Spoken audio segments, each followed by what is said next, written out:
Le vieillissement de la population, la démographie fait que de toute façon les dépenses de maladie vont augmenter. En revanche, ce qui n'est pas normal, c'est que l'État ne se remette jamais en question sur son organisation du système de santé. Si vous regardez toutes les strates qu'il y a pour s'occuper ne serait-ce que des hôpitaux, si on en faisait moins, je pense qu'on économiserait pas mal d'argent. Il n'est pas normal, par exemple, que dans les hôpitaux français, comparé aux autres nations européennes, on ait en moyenne 15% de plus d'administratifs que dans les autres pays. Délivrer les médicaments à l'unité, c'est pas une aberration. Pratiquement tous les pays dans le monde le font.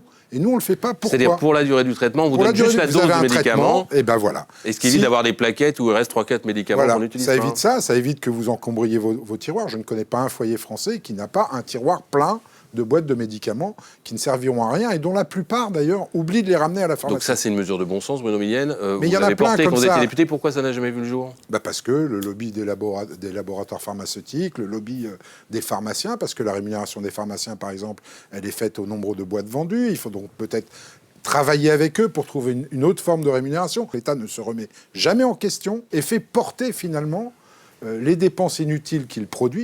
Donc ces millions de fuites, à un moment ou à un autre, il va falloir qu'un gouvernement s'y attaque, sinon on n'y arrivera pas.